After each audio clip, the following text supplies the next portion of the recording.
सगळ्या नांदेडकरांना माझा नमस्कार। आज खूप दिवसानंतर आपण फेसबुक लाईव्हचं हे सेशन घेत आहोत। हे सेशन घेण्यासाठी एक अत्यंत महत्त्वाचं कारण आहे। त्यासाठी मी आणि आपल्या कॉर्पोरेशनचे म्युनिसिपल कमिशनर लहाने साहेब आमच्या सोबत आहेत। आणि सर्वप्रथम आजचा जो फेसबुक लाईव्हचा सेशन होता तो 12 वाजता होता, परंतु काही अपरिहार्य कारणामुळे, काही मीटिंगमुळे, काही अर्जंट मीटिंग होतं, त्यामुळे थोडा याच्यामध्ये उशीर झाला आहे। त्यासाठी आम्ही दिलगिरी व्यक्त करतो। आपल्याला माहीत असेल की काही दिवसापासून आपल्या जिल्ह्यामध्ये कॉर्पोरेशन आणि ग्रामीण भागातून पेशंटची संख्या वाढत आहे, 3 डिजिटमध्ये येत आहे। परंतु त्याच्या मागचं कारण, त्याच्यामुळे ते संख्या जे वाढतात त्याच्यामुळे जनतेमध्ये थोडंसं अँक्झायटी डेव्हलप झालेली आहे। तर माझी विनंती आहे की नागरिकांनी त्याच्यामध्ये बिलकुल घाबरायची गरज नाही आहे। कारण आधी आपल्या ज्या टेस्टिंग आहे त्या आपण 5 पट आणि 10 पट पर्यंत आपण त्या वाढवलेल्या आहे। पहिले आपल्या टेस्टिंग पूर्ण जिल्ह्याच्या 300-400 मॅक्सिमम 500 पर्यंत होत होत्या, परंतु आता आपल्या जिल्ह्यामध्ये आपण 35,000 अँटीजन टेस्टिंग किट्स आणलेले आहे आणि त्याच्या अनुषंगाने आपण मोठ्या प्रमाणामध्ये नागरिकांची आपण तपासणी करत आहोत, रॅपिड अँटीजन किट। आणि आता जवळपास आपली रोजची टेस्टिंग कॅपॅसिटी आपण 2000 पर्यंत आजच्या चाचण्या करत आहोत। त्यामुळे आपण जवळपास 5 पट आपण आपली टेस्टिंग वाढवली आहे। जर आपण टेस्टिंग आणि percentage of positive patient compare केले तर ते रेशिओ 7-8% पॉझिटिव्हिटी येत आहे। जरी संख्या मोठी असेल, परंतु काही दिवसामध्ये हे जरूर आटोक्यामध्ये येईल। आणि हे करताना आपण कोणत्याही लोकांची चाचणी करण्यापेक्षा आपण टार्गेटेड अप्रोच याच्यामध्ये ठेवला आहे। ते थोडक्यात मी आपल्याला सांगतो। अँटीजन टेस्टिंगचा प्रोटोकॉल असा आहे की आपण सध्या अँटीजन टेस्टिंग कंटेनमेंट एरियामधल्या सगळ्या हाय रिस्क आणि लो रिस्क लोकांचं आपण कॉन्टॅक्टचं आपण अँटीजन टेस्टिंग लगेच करत आहोत। त्यानंतर दुसरे कॅटेगरीचे लोक आहे की त्या कंटेनमेंट एरियामधले सगळ्याच 50 वर्षाच्या वरचे लोक, त्यांचं आपण करतो। त्यानंतर रँडमली आता कॉर्पोरेशन दुकान जिथं भीड असते त्या एरियातला आणि करणार आहे। आणि तिसरं, आपण एक गुगल लिंक लोकांना दिलेली आहे की जर कोणाला ताप खोकला असेल तर त्या गुगल लिंकवर भरा, ते आमच्याकडे येईल, मग आमची टीम जाऊन त्यांचं तपासणी करेल। हे करायची गरज आम्हाला यासाठी पडली की आम्हाला जे आपण बघत असेल की मागच्या काही दिवसामध्ये थोड्याशा डेथ्स वाढलेल्या आहे।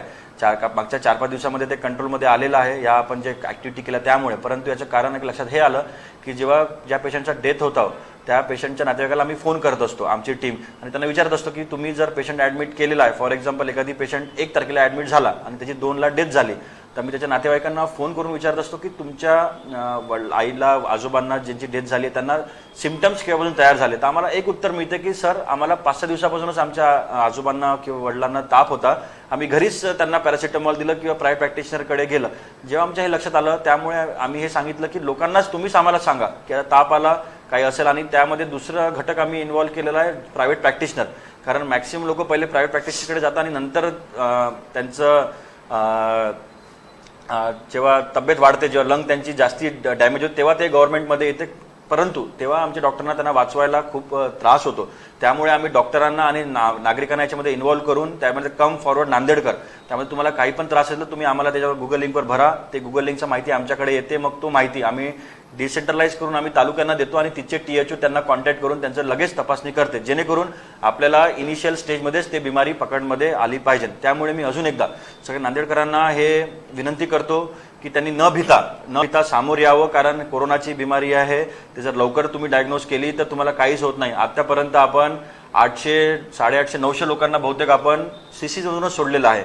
आणि स्पेशली याच्यामध्ये मी विनंती करेल सगळ्या नांदेडकरांना की आपल्या घरच्या म्हाताऱ्या लोकांना ज्यांचं वय 60च्या वर आहे त्यांना थोडं त्यांच्याकडे लक्ष द्या। त्यांना कशाही लक्षणं असेल, थोडेही लक्षणं असेल, साधा ताप जरी असेल त्याला इग्नोर करू नका।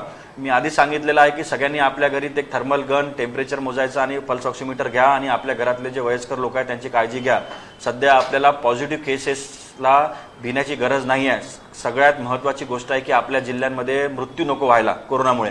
आम्ही ट्रीटमेंट देऊ। आता आपण GMC मध्ये अजून 100 बेड वाढवलेले आहे, सिव्हिल हॉस्पिटलमध्ये पण बेड वाढवले आहे, औषधी आणलेले आहे, सगळं व्हेंटिलेटर आलेले आहे, हाय फ्लो ऑक्सिजन मीटर आलेलं आहे, डॉक्टरांची भरती करण्यात आलेली आहे। आणि अजून आपल्याला जे एक्स्ट्रा डॉक्टर लागणार आहे त्यामध्ये IMA, मी विशेष धन्यवाद करणार आपल्या इंडियन मेडिकल असोसिएशन की त्यांनी स्वतःहून आपल्याला 4-5 डॉक्टर आपल्याला स्पेशलिस्ट आपल्याला दिलेले आणि ते खूप चांगल्या रीतीने आपल्याला महिना आपल्या सोबत, आपल्या शासकीय डॉक्टरांसोबत कंधे से कंधा लगा के वो लोग काम कर रहे। त्यामुळे त्यांचं मी त्या IMAच्या असोसिएशनच्या डॉक्टरांचं सगळ्यांत कौतुक करतो। दुसरा एक विषय आहे की आजकाल आमच्या हे लक्षात येत आहे की सगळे जे नातेवाईक आहे पेशंट त्यांना ॲडमिट झाला की आम्हाला इंजेक्शन रेमडेसिवीर द्या, असं आमच्या डॉक्टरांवर प्रचंड ते प्रेशर आणत आहे। तर मी सांगू इच्छितो की पेशंटला काय ट्रीटमेंट द्यायची आहे डॉक्टरला ठरवू द्या, त्यांच्यावर उगाच प्रेशर नका आणू। कारण रिसर्च हे सांगतो, आमची जेव्हा चर्चा होते IMA सोबत, मुंबईमध्ये टास्क फोर्सवर जेव्हा चर्चा होते, सगळ्यात सोपा याचा उपाय आहे की टाइमली डायग्नोसिस आणि ऑक्सिजन ट्रीटमेंट. ऑक्सिजनच याला रामबाण आहे, रेमडेसिवीर क्वचितच लागतो. त्यामुळे माझी विनंती आहे सगळ्या नातेवाईकांना की त्यांनी आमच्या पेशंटला तुम्ही रेमडेसिवीरच द्या, असं उगाच आमच्या डॉक्टरांवर प्रेशर आणू नका, त्यांना फ्री माइंडनी ट्रीटमेंट करू द्या. कारण कालच मी एक माझा पोस्ट टाकला होता की त्यामध्ये आपण 15-16 पेशंट जे सिरियस होते, मागच्या 20 दिवसापासून व्हेंटिलेटर होते, त्यांना आपण डिस्चार्ज केला आहे. त्यामुळे मेडिकलमध्ये ट्रीटमेंट भेटत नाही असं नाही आहे, खूप चांगल्या रीतीने डॉक्टर ते ट्रीटमेंट करत आहे. मी स्वतः आम्ही जाऊन तिकडे, आमचे सगळे वरिष्ठ अधिकारी तिकडे जाऊन आम्ही तपासणी करत असतो, चांगल्या रीतीने ट्रीटमेंट देत आहे. आमच्या डॉक्टरांवर विश्वास ठेवा आणि सामोर या. जर तुम्ही जेव्हा तुमचं लंग इन्व्हॉल्वमेंट 10% असेल, जर तेव्हा तुम्ही दवाखान्यात आले तर तुम्ही निश्चितच चांगले होऊन जाल. पण जर तुम्ही आमचं लंग डॅमेज 80-90% झाल्यावर जर तुम्ही आमच्याकडे आले फ्रँक निमोनियामध्ये, त्यामुळे आमच्या डॉक्टरांना ते वाचवायला खूप त्रास होईल. त्यामुळे न घाबरता या, काही होत नाही. सगळ्यांना जे पण कोरोना झाला त्यांच्याशी बोला, त्यांचे पण आम्ही व्हिडिओ टाकलेले आहे. काही होत नाही. तुम्ही लवकर जर आले, तुम्ही 10 दिवस राहून चांगल्या रीतीने आपल्या घरी वापस जाऊ शकता. त्यानंतर हे काही महत्त्वाचे इश्यू होते जे मला आपल्या पुढे मांडायचे होते आणि अत्यंत महत्त्वाचे आहेत. छोटे छोटे उपाय आहे पण महत्त्वाचे उपाय आहे, ते आपण जर पाळले तर निश्चितच आपण कोरोना कंट्रोल करू शकू. यानंतर मी म्युन्सिपल कमिशनर लहाने साहेब यांना विनंती करतो की त्यांनी कॉर्पोरेशन काय काय उपाययोजना करत आहे, त्यांनी काही आगळेवेगळे उपाय केलेले आहेत, त्याच्यावर त्यांनी थोडं आपल्या नांदेडकरांना त्याच्यावर थोडं त्यांना आपण बोलावं, हे विनंती आहे. नमस्कार नांदेडवासियांना. माझा आजच्या दुपारी उशिरा का होईना पण आम्ही मीटिंग आटपून या ठिकाणी आलो, त्याच्याबद्दल सुरुवातीला माफी मागून नमस्कार करतो. आता जिल्हाधिकारी महोदयांनी आपल्याला पूर्ण जिल्ह्यामधील परिस्थिती एकंदरीत अशा पद्धतीनं सांगितलेली आहे, जेणेकरून आपल्याकडे ज्या वाढलेल्या केसेस आहेत त्याचं आपल्याला घाबरण्याचं कारण नाही. परंतु मुळात आपल्याला ज्या पद्धतीनं लवकर केस आपल्या हाती येणं आवश्यक आहे, ज्याला आपल्याला उपचाराची आवश्यकता आहे, अशा लोकांना आपल्याला डॉक्टरांपर्यंत लवकर नेता येईल. या अँटीजन टेस्टिंगचा यामुळे फायदा होत आहे आणि अतिशय उशिरा हातात येणारी केस जी नंतर डॉक्टरांना ट्रीटमेंट करण्याच्या कॅपॅसिटीच्या बाहेर जाते, त्याला लवकर आपण ट्रीटमेंट देऊन त्या पेशंटला आपण वाचू शकतो. अशा पद्धतीनं लवकर ट्रीटमेंट करण्यासाठी हे आपण अँटीजन टेस्टिंग सुरू केलेलं आहे. मागच्या 7-8 दिवसापासून जशी अँटीजन टेस्टिंगची आपण सुरुवात केली, शहर आणि जिल्ह्यामध्ये मोठ्या प्रमाणामध्ये पॉझिटिव्ह केसेस आपल्यासमोर आलेले आहेत. परंतु त्याचं मुळात कारण घाबरून जाण्याचं काहीच कारण नाही. शहरामधील आकडेवारी जर आपण पाहिली तर आपल्या निदर्शनास येईल की अगोदर अँटीजन टेस्टिंग सुरू करण्याच्या अगोदर म्हणजे 8 दिवसाच्या पूर्वी शहरामध्ये 32 ते 34 डेथ झालेल्या होत्या.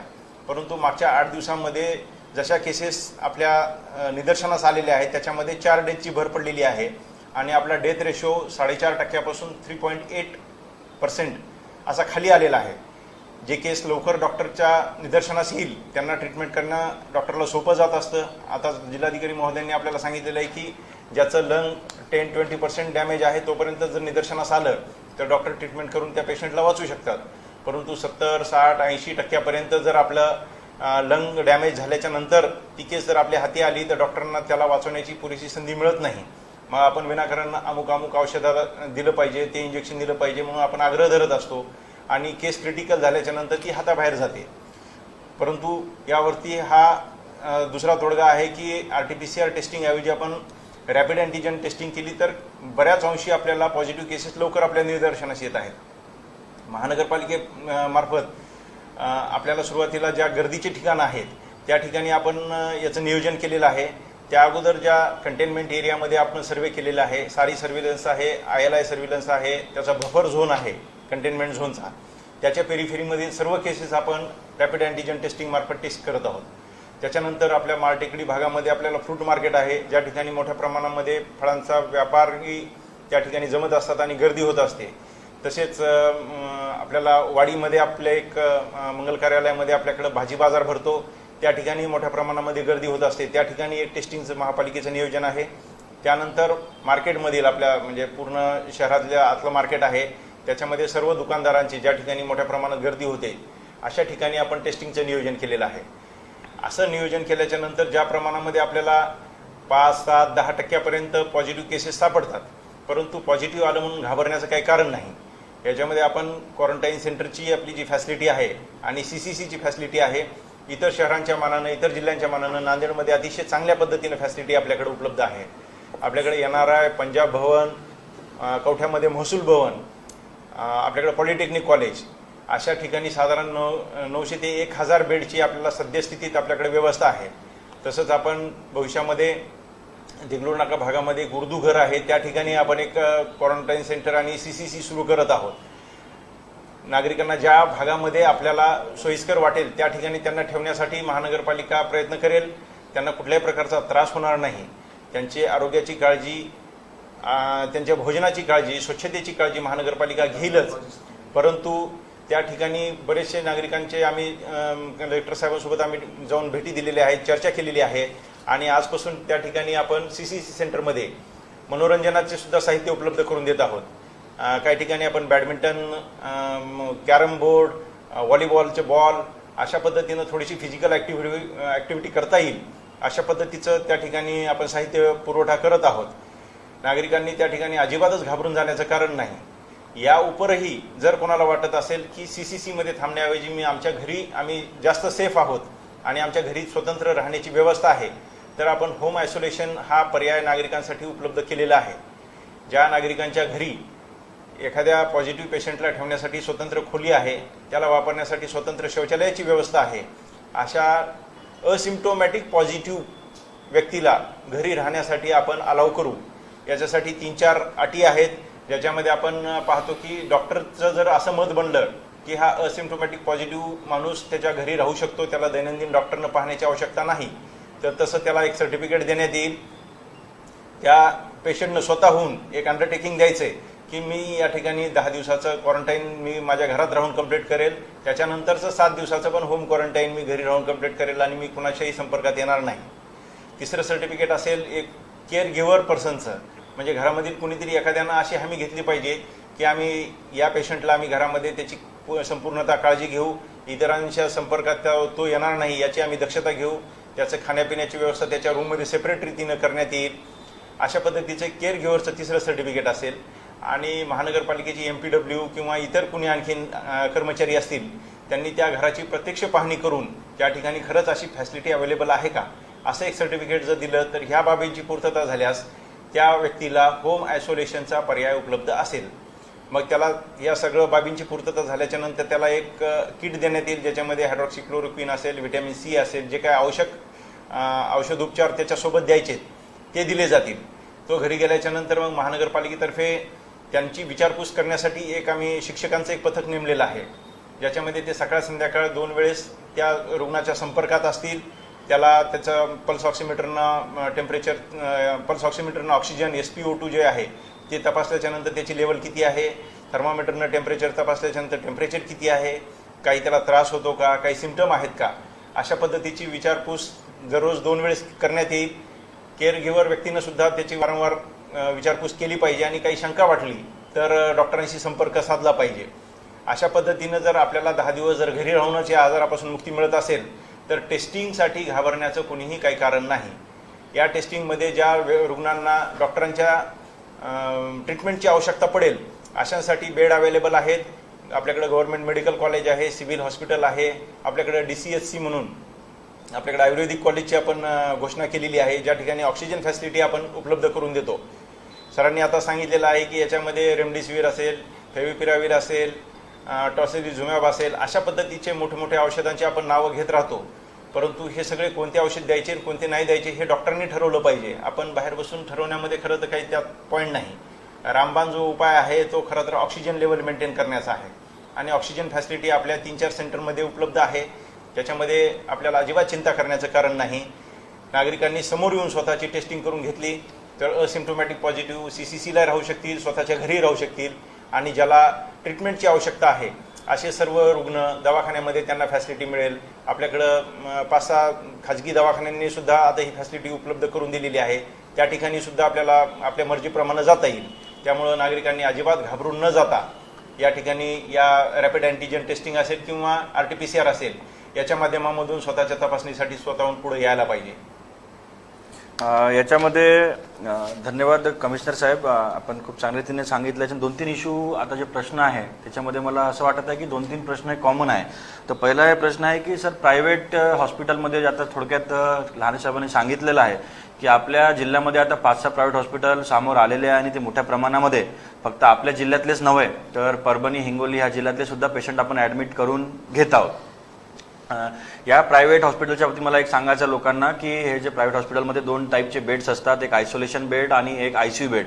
तर मला विनंती आहे, लोक म्हणजे नागरिक हे करतात की त्यांच्या घरातला कोणी पॉझिटिव्ह आला तर त्याला सिम्पटम नसेल तरी मला हॉस्पिटलमध्ये ॲडमिट करा असं ते विनंती करतात. त्यामुळे सिरियस पेशंटसाठी बेड उपलब्ध राहत नाही. त्यामुळे आम्ही जिल्हा प्रशासनाने पत्र काढून, माझ्या साईजचं पत्र काढून मी सगळ्या प्रायव्हेट हॉस्पिटलला दिलं आहे की त्यांनी नॉन सिरियस असिम्प्टमॅटिक पेशंटला हॉस्पिटलमध्ये त्यांच्या ICUमध्ये ॲडमिट करून घ्यायची गरज नाही आहे. त्यांना तुम्ही CCCमध्ये ॲडमिट करा. आणि आता लहाने साहेबांनी सांगितल्याप्रमाणे होम क्वारंटाईन आपण अलाउड केलेलं आहे. ज्या लोकांना घरी त्यांच्याकडे रूम नाही आहे, त्यांना घरी राहायची इच्छा नाही आहे, त्यांनी हॉटेलमध्ये पण राहू शकता. आपण काही हॉटेलला पण परवानगी दिलेल्या आहे आणि मोठ्या प्रमाणामध्ये आता हॉटेलमध्ये पण लोक आपले सेल्फ क्वारंटाईन करत आहेत. त्याची माहिती आमच्याकडे असते आणि त्यासाठी कमिशनर ऑफिसमध्ये आपण वॉर रूम बनवली आहे. त्याच्यामध्ये 15 शिक्षक आणि त्यांच्या 15 शिक्षकांमध्ये 2 डॉक्टर ठेवले आणि ते दिवसभर त्या पेशंटला प्रत्येक जे आपले मेडिकलचे 15 झोन आहे कॉर्पोरेशनचे, त्या प्रत्येक झोनसाठी एक शिक्षक तो त्या पेशंटला दिवसातून 3-4 वेळा फोन करून आपली तब्येत कशी आहे, आपलं ऑक्सिजन लेवल किती ते विचारणार आणि ठीक असेल तर ठीक आहे, जर काही वाढलं, काही प्रॉब्लेम झाला तर लगेच आम्ही आमच्या हॉस्पिटलमध्ये त्यांना ॲड करून घेऊ. त्यानंतर दुसरा एक इश्यू होता की आता मोठ्या प्रमाणामध्ये टेस्ट केल्यामुळे पेशंटची संख्या वाढत आहे आणि रिपोर्टिंग खालून आता 18 तालुक्यामध्ये जवळपास रोज 100 आपले 2-2.5 हजार टेस्टिंग होत आहे. त्याची रिपोर्ट यायला वेळ लागते. त्यामुळे आज आम्ही त्याची बैठक घेतली. सगळ्या डॉक्टरांना रिपोर्टिंगचे जे ऑफिसर त्यांना बोलवलं आणि आतापर्यंत आपण सगळे पत्रकार बंधू पण ऐकत असेल त्यांना एक सांगू इच्छितो की आतापर्यंत आम्ही 5 वाजता प्रेस नोट देत होतो. तर आता आम्ही असं ठरवलं आहे की रिपोर्टिंग व्हायला थोडा टाईम लागतो, कारण 4-4:30-5 पर्यंत स्वॅब टेस्टिंग चालत असते.